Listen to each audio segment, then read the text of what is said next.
দেখছেন বাংলা চ্যানেল কোটি প্রাণ একসাথে।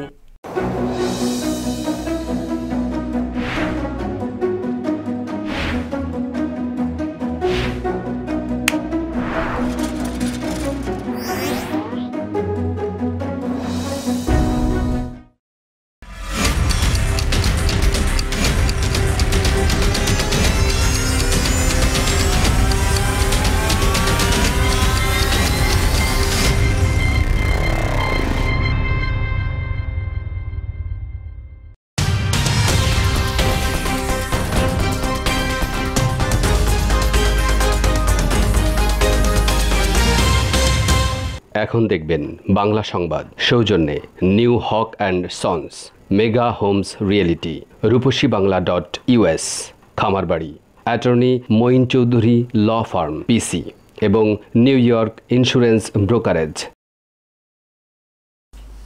প্রিয় দর্শক, স্বাগত জানাচ্ছি বাংলা চ্যানেল সংবাদে। করোনা ভাইরাস মহামারীতে বিপর্যস্ত বিশ্ব, প্রতিদিনে বাড়ছে আক্রান্ত ও মৃত্যুর ঘটনা। মহামারীকালে সাবান দিয়ে 20 সেকেন্ড ধরে হাত ধোয়া, প্রয়োজনে হ্যান্ড স্যানিটাইজার ব্যবহার করার অভ্যাস আপনাকে সুরক্ষিত রাখতে পারে। শুরু করছি আজকের বাংলা চ্যানেল সংবাদ। আপনাদের সঙ্গে আছি আমি মেহরুন বিনতে ফেরদৌস এবং আমি সামান্তা খালিদ। শুরুতেই জানিয়ে দেব শিরোনাম। যুক্তরাষ্ট্রের প্রেসিডেন্ট প্রার্থী জো বাইডেনকে হত্যার ভয়ঙ্কর পরিকল্পনা ফাঁস, গাড়ি ভর্তি অস্ত্র ও বিস্ফোরক আটক, যুবকের স্বীকারোক্তি। নির্বাচনে হারলে ট্রাম্পকে হোয়াইট হাউস থেকে টেনে হিচড়ে নামাতে প্রস্তুত বিক্ষোভকারীরা, তৈরি হয়েছে সংগঠনও। নির্বাচনের শেষ বিতর্কে দর্শক জরিপে বিজয়ী জো বাইডেন, ট্রাম্প হারলেও জিতেছে গণতন্ত্র মনে করছেন বিশ্লেষকরা। ট্রাম্প নোংরা বলায় বেজায় চটেছেন ভারতীয়রা, সামাজিক মাধ্যমে সমালোচনা, আনুষ্ঠানিক প্রতিবাদ জানানোর দাবি নেটিজেনদের। এবং মৃত্যুর পর সব সৃষ্টি ধ্বংস করতে বললেন দুই বাংলার নন্দিত শিল্পী কবি সুমন, স্মরণসভা শোকসভা না করার আহ্বান, দেহদান হাসপাতালে। শুনছিলেন শিরোনাম, এবার বিস্তারিত। শুরুতেই যুক্তরাষ্ট্রের আসন্ন প্রেসিডেন্ট নির্বাচন প্রসঙ্গ। যুক্তরাষ্ট্রের নির্বাচনের মাত্র 10 দিন আগে ফাঁস হল ডেমোক্রেট প্রার্থী জো বাইডেনকে হত্যা পরিকল্পনার এক ভয়াবহ খবর। গোয়েন্দারা 5টি স্বয়ংক্রিয় রাইফেল ও বিস্ফোরক ভর্তি গাড়ি সহ গ্রেফতার করেছে এক সন্দেহভাজনকে। গত মে মাসে নর্থ ক্যারোলিনা থেকে ওই যুবক আটক হলেও নির্বাচনে প্রভাব পড়তে পারে বা আতঙ্ক ছড়াতে পারে ভেবে এতদিন তা চাপা দিয়ে রেখেছিল প্রশাসন। আরও দেখুন রিপোর্টে। গেল মে মাসে নর্থ ক্যারোলাইনা থেকে গ্রেপ্তার করা হয় 19 বছর বয়সী যুবক আলেকজান্ডার হিলেল ট্রেসিম্যানকে। তার গাড়ি থেকে জব্দ করা হয় 5টি স্বয়ংক্রিয় রাইফেল, বিস্ফোরক ও নগদ $5 লাখ। এতদিন বিষয়টা চেপে রাখলেও আদালতের নথি থেকে ফাঁস হয় এ ঘটনা। আলেকজান্ডার ট্রেসিম্যান ওই সময় দেলোয়ারের প্রার্থী জো বাইডেনের বাড়ির আশপাশে ঘোরাফেরা করছিল। একই সময় সে নিউ হ্যাম্পশায়ার থেকে AR-15 মডেলের অত্যাধুনিক রাইফেলও কেনে। সে একটি চেকলিস্ট তৈরি করে এবং শেষে লেখে এক্সিকিউট। অবশ্য আদালত তার বিরুদ্ধে শিশু পর্নোগ্রাফিরও অভিযোগ এনেছে এবং বিনা জামিনে ডিটেনশন দিয়েছে। কোর্টের ওই আদেশে 15 এপ্রিল আলেকজান্ডারের একটি অনলাইন পোস্টের কথাও উল্লেখ করা হয়েছে। এতে সে লিখেছিল, আমি কি বাইডেনকে হত্যা করতে পারি? অভিযুক্ত আলেকজান্ডারের অনলাইন সার্চ হিস্ট্রিও পর্যালোচনা করেছেন গোয়েন্দারা। সেই গ্রেপ্তারের আগে মার্চ থেকে মে মাসের মধ্যে বিভিন্ন সার্চ ইঞ্জিনে জো বাইডেনের বাড়ির ঠিকানা, স্টেট অস্ট্রয়েন, রাইফেল পার্টস ও নাইট ভিশন গগলস ইত্যাদি বিষয়ে বারবার খোঁজ করেছে। আলেকজান্ডার ট্রেসিম্যান নিউ হ্যাম্পশায়ার থেকে অত্যাধুনিক রাইফেল কিনে জো বাইডেনের বাড়ি থেকে 4 মাইল দূরের উইন্ডি এলাকায় যায়। আদালত তার আগের ক্রিমিনাল রেকর্ড পর্যালোচনা করে বলেছে সে সমাজের জন্য ক্ষতিকর ব্যক্তি এবং জামিন পাওয়ার যোগ্য নয়। ট্রেসিম্যানের আইনজীবীও এ বিষয়ে কোনো মন্তব্য করতে রাজি হননি। 28 মে নর্থ ক্যারোলাইনার কন্নাপোলিস এলাকার একটি ব্যাংকের পার্কিং লটে ট্রেসিম্যানের পরিত্যক্ত গাড়ির খবরে অভিযান চালায় পুলিশ। গাড়ির জানালা দিয়ে AR-15 রাইফেল, .380 হ্যান্ডগান ও আরও 2টি মডেলের বন্দুক এবং বিস্ফোরক দেখা যাচ্ছিল। গাড়িটি জব্দের পর পুলিশ সেখান থেকে বোমা ও বিস্ফোরক তৈরির উপর হ্যান্ডবুক, ইসলামী জিহাদ সংক্রান্ত বই, সোয়াস্তিকা নকশা সহ বিভিন্ন আলামত উদ্ধার করে। ট্রেসিম্যান পরদিন মোটরসাইকেল যোগে ব্যাংকে গিয়ে ওই গাড়িটির খোঁজ করলে পুলিশ তাকে গ্রেফতার করে। তার মোটরসাইকেলেও লুকোনো আগ্নেয়াস্ত্র পাওয়া যায়। গোয়েন্দারা ট্রেসিম্যানের কাছে থাকা 15টি ইলেকট্রনিক ডিভাইস জব্দ করে এবং সেগুলো থেকে বিভিন্ন স্থানে ম্যাস শুটিংয়ের পরিকল্পনা এবং শিশু পর্ন ভিডিও উদ্ধার করে। জিজ্ঞাসাবাদে ট্রেসি ম্যান প্রেসিডেন্ট প্রার্থী জো বাইডেনকে হত্যার পরিকল্পনা ছাড়াও বিভিন্ন জমায়েতে এলোপাথারি বন্দুক হামলার পরিকল্পনার কথা স্বীকার করে। Rakibul Islam Mukul, Bangla channel, news desk. President Donald Trump নির্বাচনে হেরে গেলে তাকে হোয়াইট হাউস থেকে বের করার জন্য তৈরি হচ্ছেন বিক্ষোভকারীরা। হেরে গেলে বেঁকে বসতে পারেন, প্রত্যাখ্যান করতে পারেন নির্বাচনের ফলাফল, এমন ইঙ্গিত আগেই দিয়েছেন ট্রাম্প। আর এই আশঙ্কায় বসে নেই ট্রাম্প বিরোধীরাও। আটঘাট বেঁধে বিক্ষোভের প্রস্তুতি নিয়ে রাখছেন তারা। আরও দেখুন রিপোর্টে। Will you commit to making sure that there is a peaceful transferal of power after the election? Well, we're going to have to see what happens. You know that I've been complaining very strongly about নির্বাচনে হারলে শান্তিপূর্ণভাবে ক্ষমতা হস্তান্তর করবেন কিনা এমন প্রশ্নে সোজাসাপটা উত্তর না দিয়ে বরাবরই পেঁচিয়ে অন্য কথা বলেছেন প্রেসিডেন্ট ডোনাল্ড ট্রাম্প। এমনকি নির্বাচনের ফলাফল নিয়ে সংশয় তৈরি করার মতো কথাও বলেছেন তিনি। এ কারণে ট্রাম্প নির্বাচনের ফলাফল প্রত্যাখ্যান করে বসলে যাতে তাকে টেনে হিসড়ে নামানো যায় সে প্রস্তুতি নিতে শুরু করেছেন অনেক প্রতিবাদী। Powerful political force in America, and there is nothing, not one thing that Donald Trump can do to stop us. নির্বাচনের ফল নিয়ে ট্রাম্পের এমন সংশয় তৈরির কারণে সাধারণ ভোটারদের পাশাপাশি অধিকার নিয়ে কাজ করা বিভিন্ন গ্রুপ ও মানুষের মধ্যে উদ্বেগ তৈরি হচ্ছে। এ কারণে বাজে পরিস্থিতির জন্য তাদেরও প্রস্তুতি কম নয়। ট্রাম্পকে হোয়াইট হাউস ছাড়া করার প্রস্তুতি যারা নিচ্ছেন তাদের একজন সিয়ান অ্যান্ড্রু রিজ সবচেয়ে বাজে পরিস্থিতির জন্য প্রস্তুতি নিচ্ছেন বলে জানান তিনি। সাবেক ডেমোক্রেট কংগ্রেস প্রার্থী ও সমকামী বিয়ের আইনি অধিকার আদায়ের সফল একজন কর্মী অ্যান্ড্রু রিজ বলেন, দায়িত্বশীল একজন প্রেসিডেন্ট হেরে গেলে নির্বাচনের ফল মেনে নেবেন কিনা এবং শান্তিপূর্ণভাবে ক্ষমতা হস্তান্তর করবেন কিনা তা নিয়ে উদ্বেগ তৈরি হওয়া রাজনীতিতে নজিরবিহীন ঘটনা। অ্যান্ড্রু রিজ বর্তমানে নিউ ইয়র্ক ভিত্তিক ট্রাম্প বিরোধী সংগঠন স্ট্যান্ড আপ আমেরিকার in charge. This November, if we continue to all do our part, the resistance is going to win big at the ballot box. শুধু অ্যান্ড্রু রিজ নয়, বিভিন্ন স্টেটের অধিকার কর্মী ও সংগঠকরা ট্রাম্প বিগড়ে গেলে তাকে নামাতে প্রস্তুতি নিচ্ছেন। প্রোটেক্ট দ্য রেজাল্টস নামের জোট তৈরি হয়েছে এই উদ্দেশ্যে। এই গ্রুপ 100-রও বেশি সংগঠককে একত্রিত করেছে। গ্রুপে সমকামী অধিকার থেকে নিয়ে ট্রাম্প বিরোধী রিপাবলিকান সমর্থকদেরও দল আছে। এরই মধ্যে লাস ভেগাস থেকে নিউ ইয়র্ক, মেইন থেকে ফ্লোরিডায় 250-টিরও বেশি র্যালি করেছে তারা। লাখো মানুষের প্রতিনিধিত্ব তারা করছেন বলে দাবি Andrew রিজের। Winning in November is about paid leave. It's about restoring net neutrality. CM Shafiq, Bangla channel, news desk. President Donald Trump বলেছেন, চূড়ান্ত বিতর্কে বাইডেন প্রমাণ করেছেন তিনি প্রেসিডেন্ট হবার যোগ্য নন। শুক্রবার ব্যাটেল গ্রাউন্ডে স্টেট ফ্লোরিডার দ্য ভিলেজেস পোলো ক্লাবে নির্বাচনী প্রচারে গিয়ে একথা বলেন ট্রাম্প। চূড়ান্ত বিতর্কে বাইডেনের চেয়ে ভালো করেছেন বলেও দাবি করেন তিনি। চূড়ান্ত বিতর্কের পরদিনই সুইং স্টেট ফ্লোরিডার সমর্থকদের চাঙ্গা করতে ছুটে যান প্রেসিডেন্ট ট্রাম্প। বিশাল নির্বাচনী র্যালিতে যোগ দিয়ে নির্বাচনে বিজয়ের ব্যাপারে তিনি তার চূড়ান্ত আত্মবিশ্বাসের কথা তুলে ধরেন। অন্যদিকে ডেলাওয়ারের উইলমিংটনে নির্বাচনী প্রচারে যান ডেমোক্রেট পদপ্রার্থী জো বাইডেন। প্রেসিডেন্ট নির্বাচিত হলে ধাপে ধাপে কিভাবে করোনা মোকাবেলা করবেন তা তুলে ধরেন বাইডেন, যার মধ্যে রয়েছে সবাইকে মাস্ক পরা, বিস্তৃত আকারে করোনা পরীক্ষা ও বিনামূল্যে ভ্যাকসিন প্রয়োগ। যুক্তরাষ্ট্রের প্রেসিডেন্ট নির্বাচনের প্রার্থীদের চূড়ান্ত বিতর্কে কে জিতলেন? কোটি ভোটারের মুখে এখন এই জল্পনা। ডোনাল্ড ট্রাম্প ও জো বাইডেনের মধ্যে কে জিতেছেন আর কে হেরেছেন? দর্শকের মতামতের ভিত্তিতে তার উত্তরও উঠে এসেছে বিভিন্ন জরিপে। বেশিরভাগ জরিপ বলছে শেষ বিতর্কে জিতেছেন বাইডেন, তবে বিশ্লেষকরা বলছেন জিতেছে যুক্তরাষ্ট্রের গণতন্ত্র। আরও দেখুন রিপোর্টে। যুক্তরাষ্ট্রের দুই প্রেসিডেন্ট প্রার্থীর প্রথম বিতর্কটা নিয়ে এখনও সমালোচনা মুখে মুখে। নিয়ন্ত্রণহীন ওই বিতর্কে মেজাজ হারানো দুই প্রার্থীর গেও ঝগড়াকে বিতর্কই মানতে নারাজ অনেকে। প্রেসিডেন্ট ট্রাম্পের করোনা শনাক্তের কারণে হয়নি দ্বিতীয় বিতর্ক, তবে বৃহস্পতিবার টেনেসিতে অনুষ্ঠিত শেষ বিতর্কটাকে একদম মন্দ বলছেন না বিশ্লেষকরা।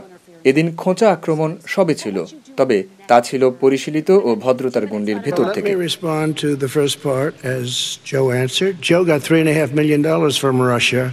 শেষ বিতর্কের দর্শকদের মতামতের ভিত্তিতে সিএনএন ইনস্ট্যান্ট পোল বলছে, চূড়ান্ত বিতর্কে ট্রাম্পের চেয়ে বাইডেন ভালো করেছেন। জরিপ অনুযায়ী 53% দর্শক বলেছেন শেষ বিতর্কে বাইডেন জয়লাভ করেছেন। অন্যদিকে 39% দর্শক বলেছেন এই বিতর্কে প্রেসিডেন্ট ট্রাম্প জিতেছেন। সিএনএন ছাড়াও আরও দুটি জরিপে বিতর্কে বাইডেন জয়ী হয়েছেন বলে দর্শকেরা মত দিয়েছেন। I have not taken a penny from any foreign source ever in my life. We learned that this president paid 50 times the tax in China, has a secret bank account with China. Data progress জরিপ অনুযায়ী বিতর্কে বাইডেনের জয়ের পক্ষে মত দিয়েছেন 52% দর্শক। ট্রাম্পের জয়ের পক্ষে মত দিয়েছেন 41% দর্শক। অপর জরিপ ইউএস পলিটিক্স অনুযায়ী 52% দর্শক মনে করেন বিতর্কে বাইডেন জয়ী, আর ট্রাম্প জয়ী হয়েছেন এমনটা মনে করেন 39% দর্শক। দুই প্রার্থীর মধ্যে প্রথম বিতর্কেও বাইডেন জয়ী হয়েছিলেন বলে বিভিন্ন জরিপে উঠে আসে। বৃহস্পতিবার টেনেসির ন্যাশভিলে তাদের দ্বিতীয় ও শেষ বিতর্কেও কথার যুদ্ধ কম হয়নি, কিন্তু উচ্ছৃঙ্খলতা ছিল না। তাই মোটের উপর একটি স্বাভাবিক বিতর্ক উপভোগ সম্ভব হয়েছে বলে মনে করছে দর্শকরা। দর্শকদের বিচারে জয়ী হয়েছেন বাইডেন, তবে প্রকৃত বিজয়ী যে যুক্তরাষ্ট্রের গণতন্ত্র তাতেও কোনো সন্দেহ নেই। Saiful Rudra, Bangla channel, news desk. You've been saying for 4 years you're going to reduce your taxes. Nobody knows it, Mr. President. What they do know. আগামী 3 নভেম্বর যুক্তরাষ্ট্রের প্রেসিডেন্ট নির্বাচনের ভোট গ্রহণের দিন। তবে কোভিড-19 কারণে এবার রেকর্ড সংখ্যক নাগরিক আগাম ভোট দিচ্ছেন, আর সে কাতারেই যোগ দিলেন প্রেসিডেন্ট ট্রাম্প। মূলত নির্বাচনের দিনে ভিড় ভাট্টা এড়াতেই করোনা ভাইরাস মহামারীর মধ্যে অনেক নাগরিক এবার আগাম ভোটে উৎসাহী হয়েছেন বলে ধারণা করা হচ্ছে। এদিকে এবারের নির্বাচনে অন্যান্য জাতিগোষ্ঠীর মতো প্রবাসীরাও তাদের পছন্দের প্রেসিডেন্ট নির্বাচনের সভা সমাবেশ করছেন। আরও দেখুন রিপোর্টে।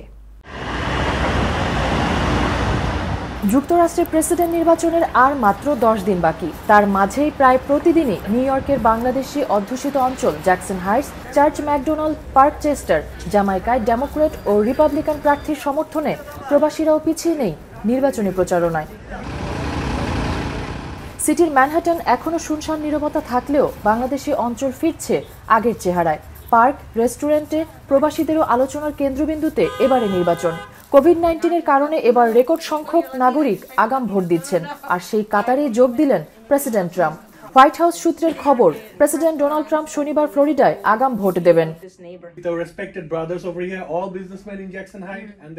এদিকে প্রবাসী ডেমোক্রেট সমর্থকরা প্রেসিডেন্ট ট্রাম্পের বৈদেশিক নীতিসহ নানা কর্মকাণ্ডের সমালোচনা করেন। তারা জো বাইডেনকে ভোট দেওয়ার আহ্বান জানান। ট্রাম্পকে সরাতে হবে এবং জো বাইডেন, কামলা হ্যারিসকে ক্ষমতায় আনতে হবে। যদি আমরা এবারে না পারি তাহলে আমাদের সবার জন্যই আরও অশনি সংকেত হয়তো অপেক্ষা করছে। আপনারা জানেন ট্রাম্পের ইন্টারন্যাশনাল যে নীতি সেটাও তার ঠিক নেই, কারণ আজকে ও আসার পর আমাদের বাইরের দেশগুলোর সাথে, বিশেষ করে চায়নার সাথে যে সম্পর্ক টার্ন করেছে, তাতে আমরা খুবই নাজুক অবস্থায় আছি। এই নির্বাচনে আমরা সবাই যেন কাম আউট করি, ভোট দিতে আসি, জাতি ধর্ম নির্বিশেষে সবাই জো বাইডেনকে ভোট দিবেন প্রেসিডেন্সিয়াল নির্বাচনে। এবং বাঙালি হিসাবে আমাদের উচিত হবে সবাইকে জো বাইডেনকে ভোট দেওয়া, এই জন্য কারণ জো বাইডেন প্ল্যাটফর্ম হচ্ছে মাইনরিটির প্ল্যাটফর্ম, গরিবের প্ল্যাটফর্ম। মেহরুন বিনতে Ferdous, Bangla channel, news desk. এবার অন্যান্য প্রসঙ্গ। যুক্তরাষ্ট্রের নৌবাহিনীর একটি বিমান বিধ্বস্ত হয়েছে। ওই দুর্ঘটনায় বিমানটির 2 পাইলট নিহত হয়েছে। নৌবাহিনীর পক্ষ থেকে এক বিবৃতিতে বলা হয়েছে, আলাবামার একটি আবাসিক এলাকায় 2 আসন বিশিষ্ট ছোট বিমানটি বিধ্বস্ত হয়েছে। নৌবাহিনীর অফিসিয়াল টুইটার বার্তায় বলা হয়েছে, স্থানীয় সময় শুক্রবার বিকাল 5টার দিকে আলাবামার ফোলে এলাকায় T-6V2 বিমানটি বিধ্বস্ত হয়েছে। বিমানটি একটি বাড়ি ও বেশ কিছু গাড়ির ওপর বিধ্বস্ত হয়েছে। এতে ওই বাড়ি এবং আশেপাশের বেশ কিছু যানবাহনে আগুন ধরে যায়। তবে ইউএস নেভি বলছে, এই দুর্ঘটনায় কোনো বেসামরিকের মৃত্যু হয়েছে কিনা তা এখনও নিশ্চিত হওয়া যায়নি। বেকার না থেকেও বেকার ভাতা গ্রহণ করছেন অনেকে। অভিযোগ উঠেছে প্রতারণার মাধ্যমে তারা কাজের কথা গোপন করে এই অর্থ নিয়েছেন। এদের মধ্যে বাংলাদেশি বংশোদ্ভূত আমেরিকানরাও রয়েছেন। তাদেরকে এখন চিঠি দিয়ে অর্থ ফেরত দিতে বলা হচ্ছে। নিউ ইয়র্কের লেবার ডিপার্টমেন্ট থেকে বেকার ভাতার অর্থ ফেরত চেয়ে প্রতিদিন কারো না কারো কাছে চিঠি আসছে। এতে প্রতারণার কৈফিয়ত ও জরিমানা সহ সমুদায় অর্থ ফেরত দিতে বলা হচ্ছে। ফলে আতঙ্কে আছেন বহু প্রবাসী। মার্চের শুরুর দিকে করোনার মহামারীতে নিউ ইয়র্ক সহ যুক্তরাষ্ট্রের বিভিন্ন স্টেটের অফিস আদালত সবকিছুই লকডাউনের কবলে পড়ে। কেবল নিউ ইয়র্ক নগরেই কয়েক লাখ কর্মজীবী মানুষ চাকরি হারান। এতে করে মানুষের আয় রোজগার বন্ধ হয়ে যায়। নাজুক পরিস্থিতিতে বেকার হয়ে পড়া মানুষের পাশে দাঁড়ায় ফেডারেল সরকার। পরিবারের বয়স্কদের দেয়া হয় $1,200 করে, 18 বছরের নিচে বয়সীদের দেয়া হয় $500 করে। এরপর চালু হয় বেকার ভাতা দেওয়ার কর্মসূচি। ফেডারেল সরকার থেকে $600 করে, মহামারী ভাতা ও আয় অনুযায়ী আরও $182 থেকে $550 পর্যন্ত ভাতা দেয়া হয়। কিছু মানুষ মিথ্যা বেকারত্ব দেখিয়ে সেই সুবিধা নিলেও এখন তাদের অনেককে তা ফেরত দিতে বলা হচ্ছে। এবার করোনা ভাইরাস আপডেট। থেমে নেই করোনা মহামারী। বিশ্বের সবচেয়ে বেশি আক্রান্ত ও মৃত্যুর দেশ যুক্তরাষ্ট্রে টানা 3 দিন ধরে করোনা সংক্রমণ বাড়তে দেখা গেছে। কিছুদিন দৈনিক 30 থেকে 40 হাজার রোগী শনাক্ত হলেও সেই সংখ্যাটা আচমকা বেড়ে গিয়ে নতুন করে দৈনিক সংক্রমণের রেকর্ড হয়েছে। আরও দেখুন রিপোর্টে। গেল বছরের ডিসেম্বরে চীন থেকে ছড়ানো করোনা ভাইরাস মহামারী থামার যেন কোনো লক্ষণই নেই। দিন যত বাড়ছে বিশ্বে আরও শক্ত করে জেঁকে বসছে প্রাণঘাতী এই ভাইরাস। যুক্তরাষ্ট্র ও ইউরোপে প্রথম দফার পর কিছুটা ঝিমালেও দ্বিতীয় দফার আঘাতটা বেশ জোরে সোরেই হেনেছে।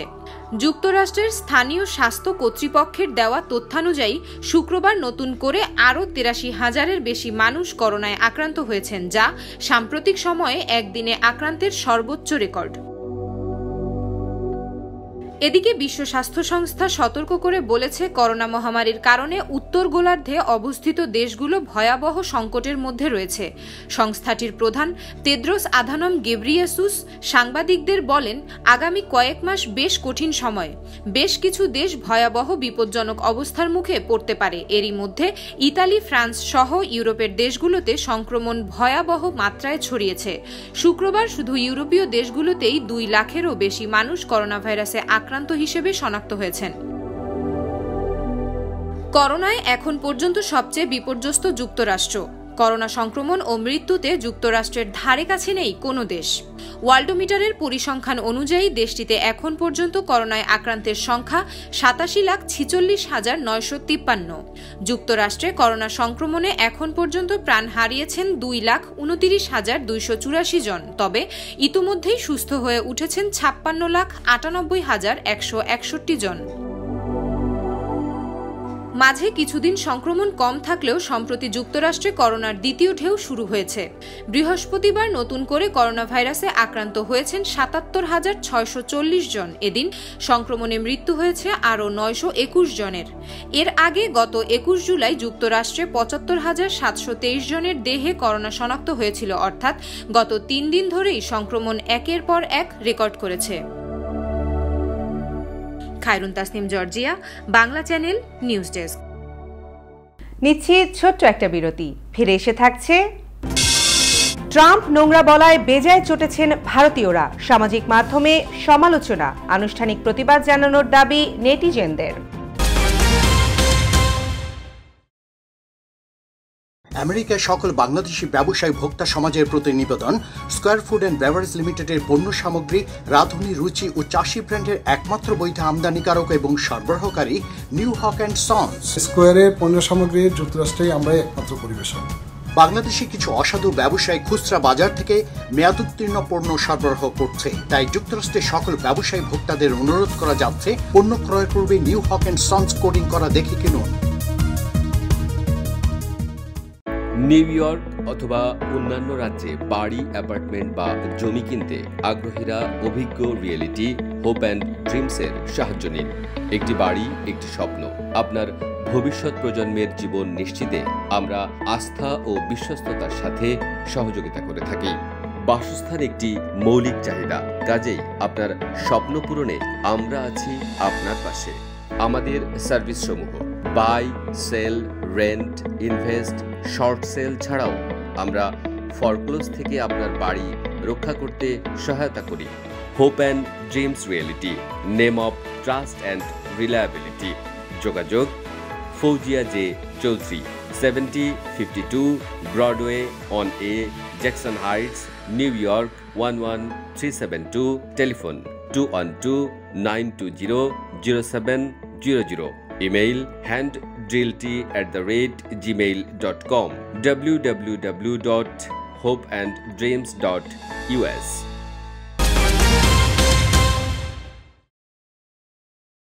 আবারও স্বাগত বাংলা চ্যানেল সংবাদে। এবার বাংলাদেশ প্রসঙ্গ। চলে গেলেন লাইফ সাপোর্টে থাকা আইনের বাতিঘর সাবেক অ্যাটর্নি জেনারেল ব্যারিস্টার রফিকুল হক। শনিবার সকাল 8:30 ঢাকার আদ্দিন হাসপাতালে তিনি ইন্তেকাল করেন। ইন্না লিল্লাহি ওয়া ইন্না ইলাইহি রাজিউন। তার বয়স হয়েছিল 86 বছর। দেশের বিশিষ্ট আইনজ্ঞ ব্যারিস্টার রফিকুল হক গত 15 অক্টোবর থেকে বার্ধক্যজনিত নানান জটিলতা নিয়ে হাসপাতালে ভর্তি হন। ব্যারিস্টার রফিকুল হকের জন্ম 1935 সালের 2 নভেম্বর কলকাতার সুবর্ণপুর গ্রামে। বর্ণাঢ্য জীবনে আইন পেশায় দীর্ঘ প্রায় 60 বছর পার করেছেন। বিগত সেনা সমর্থিত তত্ত্বাবধায়ক সরকারের আমলে আওয়ামী লীগ সভানেত্রী ও বর্তমান প্রধানমন্ত্রী শেখ হাসিনা এবং বিএনপি চেয়ারপারসন বেগম খালেদা জিয়াকে কারাগার থেকে মুক্ত করতে অকুতোভয় আইনি লড়াই করেন তিনি। দেশের অনেক গুরুত্বপূর্ণ সাংবিধানিক ও আইনি বিষয় নিয়ে সরকারকে সহযোগিতা করেছেন বর্ষিয়ান এই আইনজীবী। ব্যারিস্টার রফিকুল হক তার জীবনের উপার্জিত অর্থের প্রায় সবই ব্যয় করেছেন মানুষের কল্যাণ ও সমাজ সেবায়। তার মৃত্যুতে আইন অঙ্গনে নেমে এসেছে শোকের ছায়া। শোক প্রকাশ করেছেন রাষ্ট্রপতি, প্রধানমন্ত্রী সহ বিভিন্ন রাজনৈতিক দলের নেতারাও। বর্ষিয়ান এই আইনজীবীর মৃত্যুতে বাংলা চ্যানেলের পক্ষ থেকে শোক এবং শ্রদ্ধা। এবার আন্তর্জাতিক প্রসঙ্গ।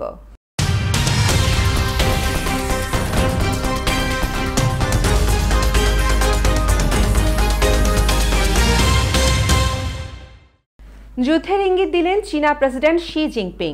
কোনো দেশের নাম উল্লেখ না করে তিনি বলেন, তার দেশ কখনোই কোনো হুমকির কাছে মাথা নোয়াবে না।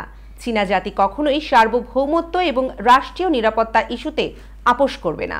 আক্রমণকারীদের ভাষায় তাদেরকে জবাব দেয়া জরুরি। শুক্রবার দেশটির রাষ্ট্রীয় গণমাধ্যম এ তথ্য জানিয়েছে।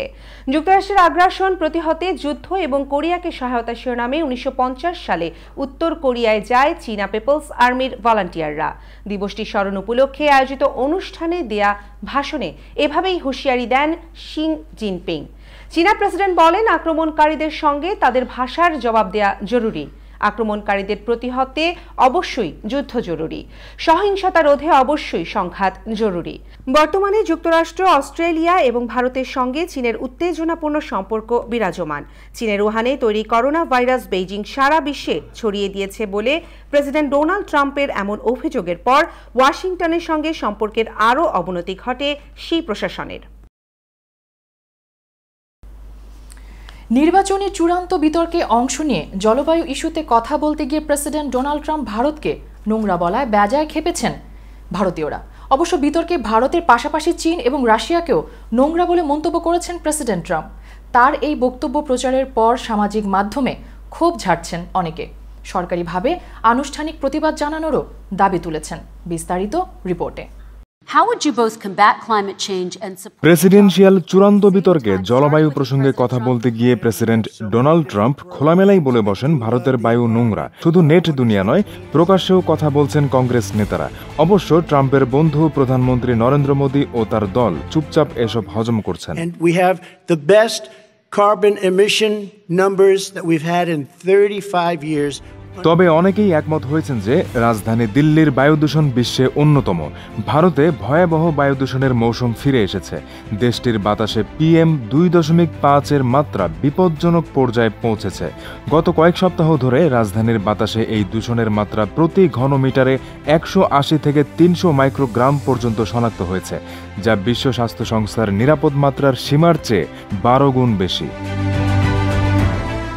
প্রেসিডেন্সিয়াল শেষ বিতর্কে বৃহস্পতিবার জলবায়ু চুক্তির ব্যাপারে কথা বলতে গিয়ে ট্রাম্প বলেন, চীনের দিকে দেখুন কি ধরনের নোংরা একটি দেশ, রাশিয়ার দিকে দেখুন, ভারতের দিকে দেখুন, সব নোংরা, তাদের বাতাস নোংরা। Look at China, how filthy it is. Look at Russia, look at India, it's filthy. the air is filthy. ট্রাম্পের নোংরা বলে মন্তব্য করার পরপরই শুক্রবার সকালের দিকে টুইটারে নরেন্দ্র মোদীর সঙ্গে ট্রাম্পের হাউডি মোদি বৈঠকের শিরোনাম টুইটারে ট্রেন্ড হয়ে যায়। গত বছরের সেপ্টেম্বরে যুক্তরাষ্ট্রের হোস্টনে হাউডি মোদি বৈঠক অনুষ্ঠিত হয়। এই বৈঠকে প্রবাসী অন্তত 50,000 ভারতীয় অংশ নিয়েছিলেন। ভারতের বিরোধী দল কংগ্রেসের জ্যেষ্ঠ নেতা কপিল সিবাল প্রশ্ন তুলেছেন, ভারতের বায়ু নিয়ে প্রেসিডেন্ট ট্রাম্পের মন্তব্য কি উভয় দেশের নেতাদের বন্ধুত্বের ফল এবং হাউডি মোদির ফল? অনেকেই চলতি বছরের ফেব্রুয়ারিতে মোদির ভালো বন্ধু ডোনাল্ড ট্রাম্প ভারত সফরে আসায় বিশাল ক্রিকেট স্টেডিয়ামে আয়োজিত জমকালো অনুষ্ঠানের দিকেও ইঙ্গিত করেছেন। ওই অনুষ্ঠানে ব্যাপক নাচ গান ও জমকালো সংবর্ধনার ব্যবস্থা করা হয়। Abuzar Al Gifari, Bangla channel news desk. সংযুক্ত আরব আমিরাত এবং বাহরাইনের পর এবার ইসরায়েলের সঙ্গে সম্পর্ক স্বাভাবিক করতে যাচ্ছে সুদান। প্রেসিডেন্ট ডোনাল্ড ট্রাম্প এ তথ্য নিশ্চিত করেছেন। শুক্রবার ট্রাম্প ঘোষণা করেন, তৃতীয় দেশ হিসেবে ইসরায়েলের সঙ্গে সম্পর্ক স্বাভাবিক করতে যাচ্ছে সুদান। ট্রাম্প প্রশাসনের উদ্যোগে ইসরায়েল এবং সুদান সম্পর্ক স্বাভাবিক করতে শান্তি চুক্তিতে রাজি হয়েছে। যুক্তরাষ্ট্রের প্রেসিডেন্ট ট্রাম্প ফোন কলে ইসরায়েলের প্রধানমন্ত্রী বেনিয়ামিন নেতানিয়াহু এবং সুদানের প্রধানমন্ত্রী আবদাল্লাহ হামদকের সঙ্গে কথা বলে চুক্তি পাকা করেন। একে মধ্যপ্রাচ্যে কোনো রক্তক্ষয় ছাড়াই শান্তির চুক্তি বলে বর্ণনা করেছেন প্রেসিডেন্ট ট্রাম্প। সৌদি আরব সহ আরও অন্তত 5টি আরব দেশ ইসরায়েলের সঙ্গে দোস্তি পাতাবে বলেও জানান ট্রাম্প। এই চুক্তি পাকা করার আগে ট্রাম্প যুক্তরাষ্ট্রের সন্ত্রাসবাদী রাষ্ট্রের তালিকা থেকে সুদানের নাম বাদ দিয়ে দেশটিতে অর্থনৈতিক সাহায্য এবং বিনিয়োগের দ্বার খুলে দেন। গত 2 মাসের মধ্যে ইসরায়েলের সঙ্গে সম্পর্ক স্বাভাবিক করার পথে হাঁটা তৃতীয় আরব দেশ হচ্ছে সুদান। নিচ্ছি আরও একটি বিরতি, ফিরে এসে থাকছে। মৃত্যুর পর সব সৃষ্টি ধ্বংস করতে বললেন 2 বাংলার নন্দিত শিল্পী Kabir Suman.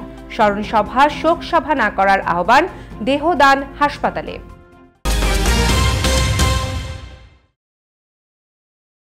Mega Homes realty, স্বপ্ন আপনার, দায়িত্ব আমাদের।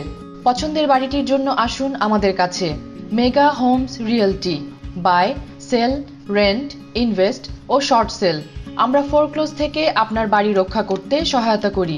Mega Homes Realty, commercial and residential real estate firm. আমাদের সাথে যোগাযোগের ঠিকানা Moinul Islam, 3211 35th Avenue, Astoria, New York 11106। Telephone 9175354131। Email moinul4@gmail.com। নিরাপত্তা নিয়ে উদ্বিগ্ন? বিশ্বের যে কোনো প্রান্তে বসে নজর রাখুন বাড়ি, অফিস বা ব্যবসা প্রতিষ্ঠান। আপনার পরিবার, কর্মক্ষেত্র বা প্রতিষ্ঠানের টোটাল সিকিউরিটি সলিউশন নিশ্চিত করতে digital security system and networking inc বিশ্বস্ত একটি নাম। Weatherproof night vision, CC camera, networking, installation এবং সার্বিক সেবায় রয়েছে আমাদের দক্ষ টিম ও অভিজ্ঞতা। যোগাযোগ করুন MD Ziaur Rahman Chowdhury Litu, 16709 Hillside avenue, 2nd floor, suite 2A, Jamaica, New York 11432। Cellphone number 9418223090। Email lituchaudhuri2009@yahoo.com। আপনার নিশ্চিন্ত নিরাপত্তা আমাদের স্বস্তি।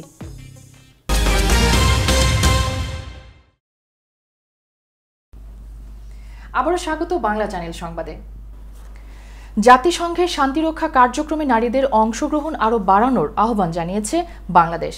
সামনে থেকে নেতৃত্বদান, জাতিসংঘ শান্তিরক্ষায় নারী নেতৃত্ব শীর্ষক এক ভার্চুয়াল ইভেন্টে এই আহ্বান জানান জাতিসংঘে নিযুক্ত বাংলাদেশের স্থায়ী প্রতিনিধি রাষ্ট্রদূত রাবাব ফাতিমা। নিরাপত্তা পরিষদের ল্যান্ডমার্ক রেজুলেশন 1325-এর 20তম বার্ষিকী স্মরণে যৌথভাবে এই অনুষ্ঠানের আয়োজন করে জাতিসংঘস্থ বাংলাদেশ, কানাডা ও যুক্তরাজ্য মিশন। 2000 সালের 31শে অক্টোবর নিরাপত্তা পরিষদে প্রথমবারের মতো শান্তি ও নিরাপত্তা রক্ষায় নারীর ভূমিকা শীর্ষক এই রেজুলেশনটি সর্বসম্মতিক্রমে গৃহীত হয়। শান্তি রক্ষায় নারীর অংশগ্রহণের ক্ষেত্রে বাংলাদেশের অগ্রণী ভূমিকার কথা তুলে ধরেন রাষ্ট্রদূত ফাতিমা। যুদ্ধবিধ্বস্ত দেশগুলোতে বিশেষ করে যৌন ও লিঙ্গ ভিত্তিক সহিংসতা দমন, পারস্পরিক আস্থার সম্পর্ক তৈরি এবং সমাজের নারীদের দেশ গঠনের কাজে উৎসাহিত করার ক্ষেত্রে নারী শান্তিরক্ষীদের বিভিন্ন গুরুত্বপূর্ণ ভূমিকা ও অবদানের কথা উল্লেখ করেন তিনি। এবার সংস্কৃতি সংবাদ।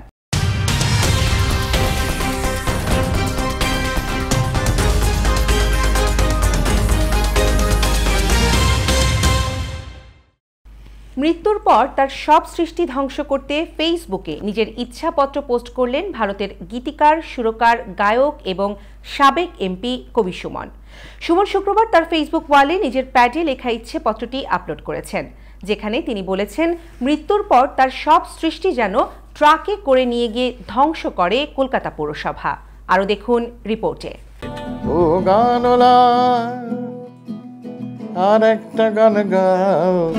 খ্যাপাটে মর্জি আর স্বাধীন চেতনার জন্য বরাবরই আলোচিত বাংলার জনপ্রিয় শিল্পী কবির সুমন তিনি এবার ফেসবুকে পোস্ট করলেন এক আলোচিত উইল, যাতে তিনি লিখেছেন, আমার মৃতদেহ যেন দান করা হয় চিকিৎসা বিজ্ঞানের কাজে, কোনো স্মরণ সভা, শোক সভা, প্রার্থনা সভা যেন না হয়। আমার সমস্ত পাণ্ডুলিপি, গান, রচনা, স্বরলিপি, রেকর্ডিং, হার্ড ডিস্ক, পেনড্রাইভ, লেখার খাতা, প্রিন্ট আউট যেন কলকাতা পৌরসভার গাড়ি ডেকে তাদের হাতে তুলে দেওয়া হয়, সেগুলি ধ্বংস করার জন্য। সুমন লিখেছেন, আমার কোনো কিছু যেন আমার মৃত্যুর পর পড়ে না থাকে। আমার ব্যবহার করা সব যন্ত্র, বাজনা, সরঞ্জাম যেন ধ্বংস করা হয়, এর অন্যথা হবে আমার অপমান। 90-এর দশকের গোড়ায় তোমাকে চাই অ্যালবাম দিয়ে বাংলা আধুনিক গানের জগতে আবির্ভাব হয়েছিল সুমনের। ওই গানে ব্যাপক জনপ্রিয় হয়েছিলেন তিনি। মোড় ঘোরানো আধুনিক বাংলা গানের জনক হিসাবে তাকেই গ্রহণ করেছিল বাঙালি।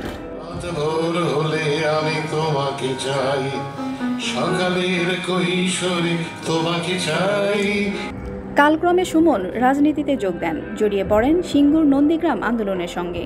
পরে তৃণমূলের টিকিটে যাদবপুর লোকসভা কেন্দ্র থেকে জিতে এমপিও হন। তৃণমূলের সঙ্গে তার সম্পর্কে একটা সময় টানাপোড়েন চললেও আপাতত তিনি মমতা বন্দ্যোপাধ্যায়ের সমর্থক এবং বিজেপির কড়া বিরোধী। কবির সুমন আপাতত বাংলা খেয়াল নিয়ে চর্চা করছেন, পাশাপাশি ফেসবুকে নিজের আঁকা ছবিও পোস্ট করছেন। এরই মধ্যে আচমকা কেন এই ইচ্ছাপত্র তা অবশ্য তিনি জানাননি। শনিবারে তারা দেয় ছুট। তমা Chowdhury, Bangla channel, news desk. এবার একটি অন্যরকম খবর।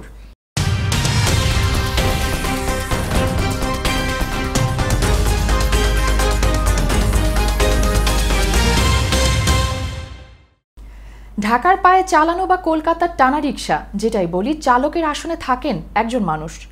রোবটকেই যদি দেয়া হয় রিক্সা চালানোর দায়িত্ব, আর সে যদি পথ ঘাট ঠিক মতো চিনে পৌঁছে দেয় গন্তব্যে, বিষয়টা কেমন হয়?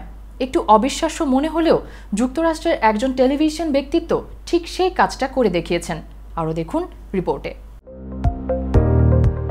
রিকশায় বসে আছেন যাত্রী, আর তা চালিয়ে নিয়ে যাচ্ছে এক রোবট। এমন একটি ভিডিও সম্প্রতি সামাজিক যোগাযোগ মাধ্যমে ভাইরাল হয়েছে। রিকশাটির চালকের দায়িত্ব আমেরিকান স্পেশাল ইফেক্টস ডিজাইনার ও টেলিভিশন ব্যক্তিত্ব অ্যাডাম স্যাভেজ ন্যস্ত করেছেন একটি রোবট কুকুরের কাঁধে।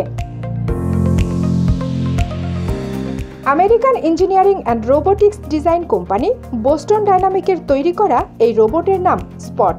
যাত্রী আসনে বসার পর রোবট চালক স্পটকে গন্তব্য জানানো হলে সে ঠিক সেখানে নিয়ে হাজির করছে রিকশাটি। রাস্তা দিয়ে রীতিমতো চমৎকার গতিতে চলতে পারে এই রোবট। এটিকে ভবিষ্যতের রিকশা বলে অভিহিত করেছেন নেটিজেনরা। কে জানে, হয়তো একদিন ঢাকা বা কলকাতার রাস্তাতেও রিকশা টেনে বেড়াবে এমন robot. Kanis Fatema Nipa, Bangla channel, news desk.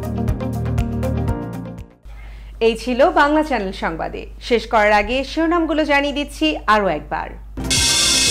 যুক্তরাষ্ট্রের প্রেসিডেন্ট প্রার্থী জো বাইডেনকে হত্যার ভয়ঙ্কর পরিকল্পনা ফাঁস, গাড়ি ভর্তি অস্ত্র ও বিস্ফোরক আটক, যুবকের স্বীকারোক্তি। নির্বাচনে হারলে ট্রাম্পকে হোয়াইট হাউস থেকে টেনে হিচড়ে নামাতে প্রস্তুত বিক্ষোভকারীরা, তৈরি হয়েছে সংগঠনও। নির্বাচনের শেষ বিতর্কে দর্শক জরিপে বিজয়ী জো বাইডেন, ট্রাম্প হারলেও জিতেছে গণতন্ত্র, মনে করছেন বিশ্লেষকরা। ট্রাম্প নোংরা বলায় বেজায় চটেছে ভারতীয়রা, সামাজিক মাধ্যমে সমালোচনা, আনুষ্ঠানিক প্রতিবাদ জানানোর দাবি নেটিজেনদের। এবং মৃত্যুর পর সব সৃষ্টি ধ্বংস করতে বললেন দুই বাংলার নন্দিত শিল্পী কবি সুমন, স্মরণসভা, শোকসভা না করার আহ্বান, দেহদান হাসপাতালে। নিয়মিত বাংলা চ্যানেল দেখতে চোখ রাখুন ফেসবুক, ইনস্টাগ্রাম, টুইটার ও ইউটিউব চ্যানেলে, অথবা লগ অন করুন www.banglachannel24.com। দর্শক, করোনা ভাইরাস মহামারীর সময় সুরক্ষিত থাকতে 20 সেকেন্ড ধরে হাত ধোয়ার অভ্যাস চালু রাখুন। প্রয়োজনে হ্যান্ড স্যানিটাইজার ব্যবহার করুন। বাইরে গেলে অবশ্যই নিজের সুরক্ষায় মাস্ক ব্যবহার করুন।